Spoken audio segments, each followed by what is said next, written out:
Operators. ஆப்பரேட்டர்ஸ்ல வந்து ஒரே ஒரு ஆப்பரண்ட் யூஸ் பண்ணோம்னா அது யூனரி. இப்ப a பிளஸ் b அப்படின்னு போட்டோம்னா அந்த பிளஸுக்கு முன்னாடி பின்னாடி ரெண்டு ஆப்பரண்ட் இருக்கு, அப்ப அது வந்து பைனரி ஆப்பரேட்டர். அதே மாதிரி 3 வேரியபிள்ஸ் யூஸ் பண்ணோம்னா அது டெர்னரி ஆப்பரேட்டர். யூனரி ஆப்பரேட்டர்ஸ் வந்து பிளஸ் பிளஸ் மைனஸ் மைனஸ், அதாவது இன்கிரிமெண்ட் டிக்ரிமெண்ட். இன்கிரிமெண்ட்னா +1 இன்க்ரீஸ் ஆகும், டிக்ரிமெண்ட்னா -1 டிக்ரீஸ் ஆகும். இப்ப இது வந்து ப்ரீ இன்கிரிமெண்டாவும் பண்ணலாம், போஸ்ட் இன்கிரிமெண்டாவும் பண்ணலாம். இப்ப இது வந்து யூனரி ஆப்பரேட்டர் அப்படிங்கறதுனால ஒரே ஒரு ஆப்பரண்ட் தான் இருக்கும். இப்ப இங்க பார்த்தா பிளஸ் பிளஸ் எக்ஸ் அப்படின்னு இருக்குது இல்லையா, அப்ப எக்ஸ்ங்கிற அந்த வேல்யூ 5 இருக்கா, அந்த 5ங்கிறது கூட இன்னொன்னு ஆட் ஆகி எக்ஸோட வேல்யூ 6 ஆகும். ப்ரீ இன்கிரிமெண்ட்னாலும் அப்படிதான் ஆகும், போஸ்ட் இன்கிரிமெண்ட்னாலும் எக்ஸோட வேல்யூ 6 தான் மாறும். ஆனா அது ஒரு சின்ன சேஞ்ச் இருக்கு. ப்ரீ இன்கிரிமெண்ட் வந்து வேற ஒரு எக்ஸ்பிரஷன்ல யூஸ் பண்றப்ப ஃபர்ஸ்ட் இன்கிரிமெண்ட் ஆயிட்டு தான் அந்த அசைன்மெண்ட்டோ இல்ல வேற எக்ஸ்பிரஷன்ல ஒர்க் ஆகும். அதுவே போஸ்ட் இன்கிரிமெண்ட் வந்து ஃபர்ஸ்ட் அந்த எக்ஸோட வேல்யூ வந்து அசைன் ஆயிட்டு அதுக்கப்புறம் தான் எக்ஸோட வேல்யூ இன்க்ரீஸ் ஆகும்.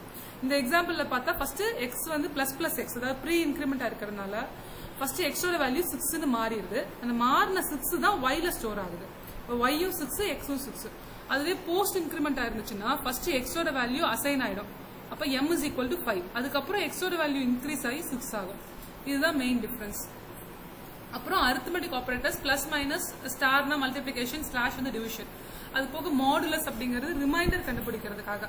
இப்ப 11 mod 2 அப்படின்னா 11 வந்து 2ஆல டிவைட் பண்றப்ப ரிமைண்டர் 1 வரும். அந்த ரிமைண்டர் கண்டுபிடிக்கிறதுக்கு மாட் ஆப்பரேட்டர். ரிலேஷனல் ஆப்பரேட்டர் வந்து ரெண்டு வேல்யூஸை கம்பேர் பண்றதுக்கு, less than equal to, greater than equal to, இல்ல ரெண்டும் ஈக்குவல் டு இருக்குன்னா டபுள் ஈக்குவல் டு, இல்லைன்னா நாட் ஈக்குவல் டு. இதெல்லாம் ரிலேஷனல் ஆப்பரேட்டர். லாஜிக்கல் ஆப்பரேட்டர் வந்து ஃபர்ஸ்ட் இருக்கிறது லாஜிக்கல் அண்ட். ரெண்டு condition, if a is greater than b and a is greater than c அப்படிங்கிற மாதிரி ரெண்டு எக்ஸ்பிரஷன்ஸ் கம்பைன் பண்ணணும் அப்படின்னா லாஜிக்கல் அண்ட் யூஸ் பண்ணுவோம், இல்ல லாஜிக்கல் ஆர் யூஸ் பண்ணுவோம், இல்ல லாஜிக்கல் நாட். இது வந்து யூனரி, ஒரே ஒரு எக்ஸ்பிரஷனை மட்டும் இன்வெர்ட் பண்ணி கொடுக்குற மாதிரி. அது ஒரு ட்ரூ வந்தா ஃபால்ஸ் ஆக்குறதுக்கோ இல்ல ஃபால்ஸ் வந்தா ட்ரூ ஆக்குறதுக்கோ நாட். இதெல்லாம் லாஜிக்கல்.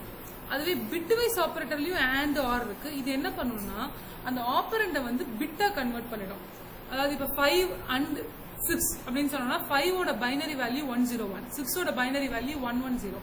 இந்த மாதிரி அந்த நம்பர்ஸ் அந்த ஆப்பரண்ட நம்பர் பைனரியா கன்வெர்ட் பண்ணி அந்த பைனரி பிட்ஸை வந்து ஆண்டோ ஆரோ இல்லைன்னா லெஃப்ட் ஷிஃப்ட் ரைட் ஷிஃப்ட். இதுல ஒன்னும் ஞாபகம் வச்சுக்கணும், நிறைய கொஸ்டின்ஸ்ல என்ன வந்துச்சுன்னா அதை வந்து லெஃப்ட் ஷிஃப்ட் பண்றப்ப அந்த பர்டிகுலர் நம்பர் வந்து ஒரு பிட் தள்ளி போகும். அப்ப என்ன ஆகும்னா ஆட்டோமேட்டிக்கா மல்டிப்ளைட் பை 2 ஆயிடும்.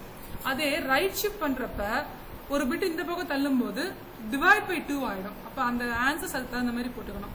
நாட்ங்கிறது 1s 0ஆவும் 0s 1s மாறிடும். அசைன்மெண்ட் ஆப்பரேட்டர் ஈக்குவல் டுங்கிறது அசைன்மெண்ட், a ஈக்குவல் டு 5 அப்படின்னா 5ங்கிறது ஏக்கு அசைன் பண்ணும். அது போக ஷார்ட் ஹேண்ட் அசைன்மெண்ட்ஸ் இருக்குது. பிளஸ் ஈக்குவல் டு, அதாவது a பிளஸ் ஈக்குவல் டு 5னா என்ன அர்த்தம்னா a equal to a plus 5 அர்த்தம்.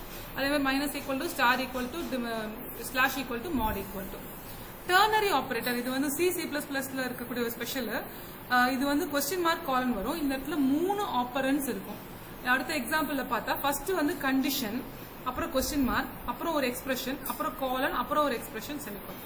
அப்ப கொஸ்டின் மார்க் காலன் நடுவுல 3 வேல்யூஸ் வருது, அதாவது 3 ஆப்பரண்ட்ஸ் வர்றதுனால இது டெர்னரி ஆப்பரேட்டர். இது வந்து எப்படி ஒர்க் ஆகும்னா இந்த கண்டிஷன் ட்ரூவா இருந்துச்சுன்னா எக்ஸ்பிரஷன் 2 எவாலுவேட் ஆகும், இந்த கண்டிஷன் ஃபால்ஸா இருந்துச்சுன்னா எக்ஸ்பிரஷன் 3 எவாலுவேட் ஆகும்.